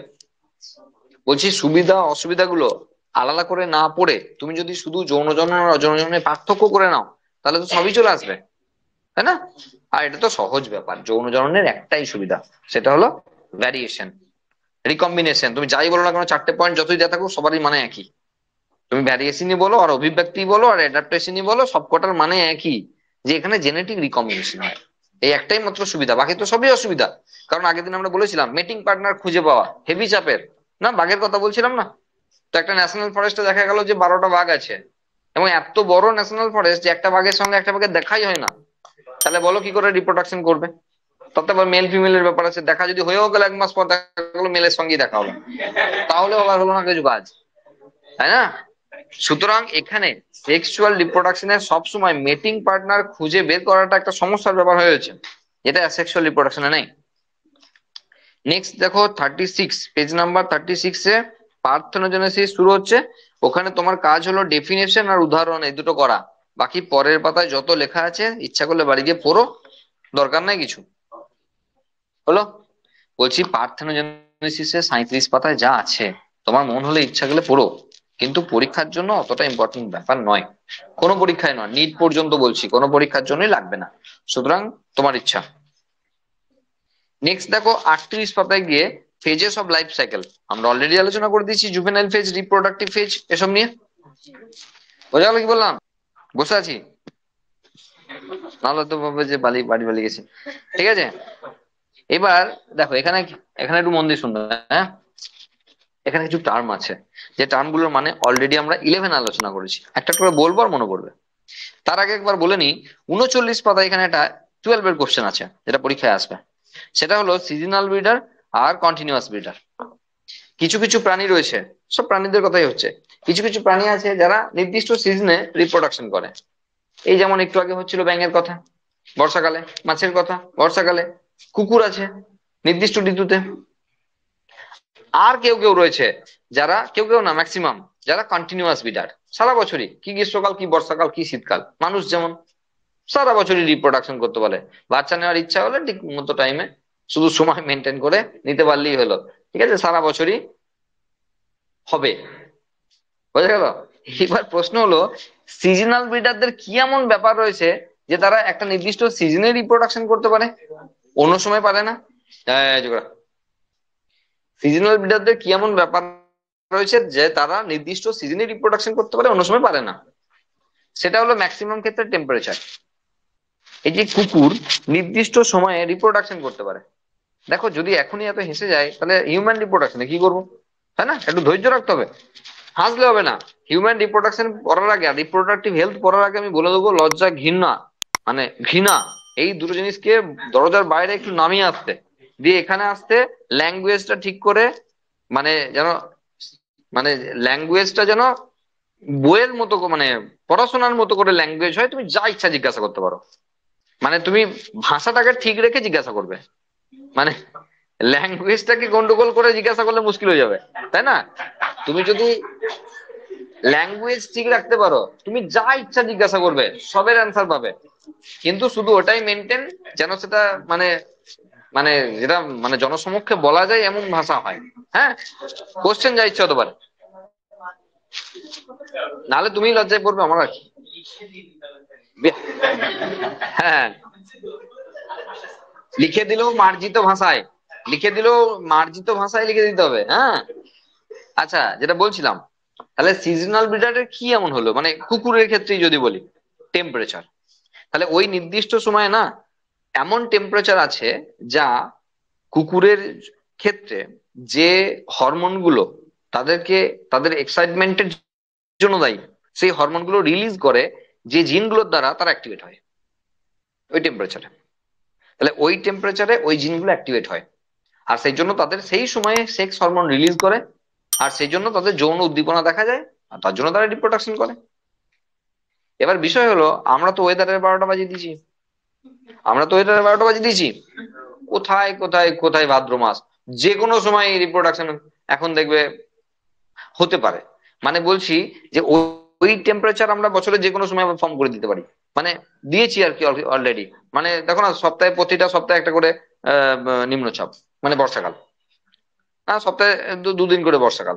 এখন প্রতি সপ্তাহে চলছিল না, বেশ বেশ কয়েক সপ্তাহ ধরে, মানে 2 মাস 3 মাস ধরে চললো। প্রতি সপ্তাহে বৃহস্পতিবার আর শুক্রবার এরকম একটা দিন করে বর্ষাকাল চলছে। এর কারণ কিন্তু আমরা ওয়েদারের 12টা বাজিয়ে দিয়েছি, সেজন্য ঋতু আর মানছে না। এখন তো 6টা ঋতুর মধ্যে 3টে দেশে দিকেছে, একটা গ্রীষ্ম, একটা শীত, একটা বর্ষা, বাকিগুলো হাওয়া। এরপরে দেখবে এগুলো হাওয়া হয়ে গেছে, সব মিক্সড হয়ে গেছে, কখন শীত কখন গ্রীষ্ম কখন বর্ষা খুঁজেই পাবে না। ঠিক আছে, সব চলবে। তাহলে সিজনাল কাজের কথায় ফিরে আসি।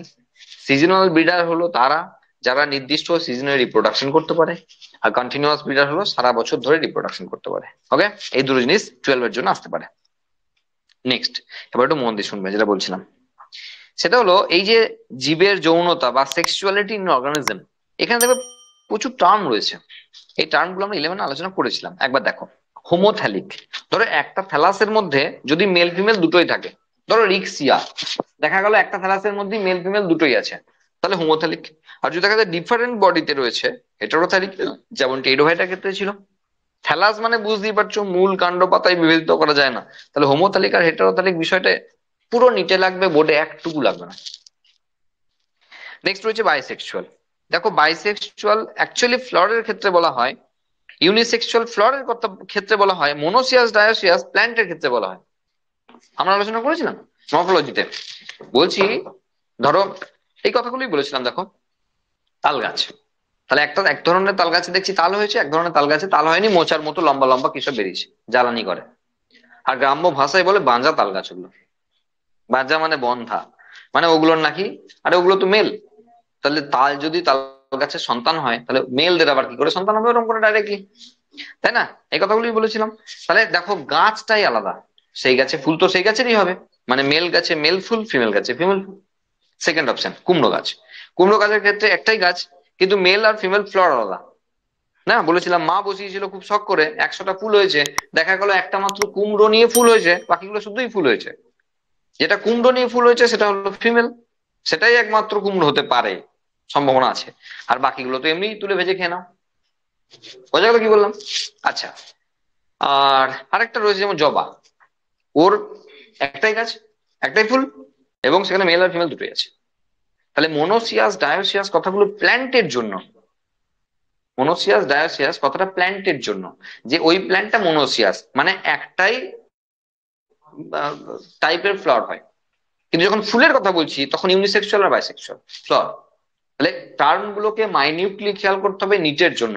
বারবার বলছি, বোর্ডের জন্য এসব একটা কিচ্ছু আসবে না, হলো? আর কি আছে? আর কিছু নাই, হয়ে গেছে। ইউনিসেক্সুয়াল বাইসেক্সুয়াল এবার ইয়ের জন্য রয়েছে, প্রাণীদের জন্য রয়েছে। কিছু কিছু দেখছি আমরা বাইসেক্সুয়াল রয়েছে না, ফিতাকৃমি যোগ, ওই যাদের এন্ডোগামির কথা বলছিলাম তাদের সব মানে ভিতরে ভিতরে এসব ব্যাপার স্যাপার আর কি। হ্যাঁ, তাদের আবার বাইরে কাউকে দরকার হয় না। হয়ে গেল, কাজ শেষ। পরের পাতায় 40 পাতায় গিয়ে দেখবে অন্তঃনিষেকের সঙ্গে বহির্নিষেকের পার্থক্য আছে। এই 40 পাতায় গিয়ে অন্তঃনিষেকের সঙ্গে বহির্নিষেকের পার্থক্য আছে। পার্থক্যটা ভালো করে করবে, মন দিয়ে, পরীক্ষায় আসবে। হয়েছে? আর তারপরে রয়েছে অল্টারনেশন অফ জেনারেশন, বাকি যা যা রয়েছে না সবকিছু পড়তে হয় না। হ্যাঁ, নেক্সট রয়েছে অল্টারনেশন অফ জেনারেশন, এটা একদমই নিটের জন্য স্পেশাল। এটা এনসিআরটি অনুযায়ী পড়ানো হবে, বোর্ডে লাগবে না, শুধুমাত্র নিটে লাগবে। সেই জন্য বই ফেরত দিয়ে দিলাম, ওটা নিটের ব্যাচে হবে। অল্টারনেশন অফ জেনারেশন ভীষণ ভীষণ ভীষণ ইম্পর্টেন্ট টপিক, কিন্তু নিটের জন্য এনসিআরটি অনুযায়ী পড়ানো হবে। অল্টারনেশন অফ জেনারেশন মানে জনুক্রম। চ্যাপ্টার 1 শেষ। কোশ্চেন থাকলে বল। পার্ট 3 না, দেখতে ভুলে গেছি।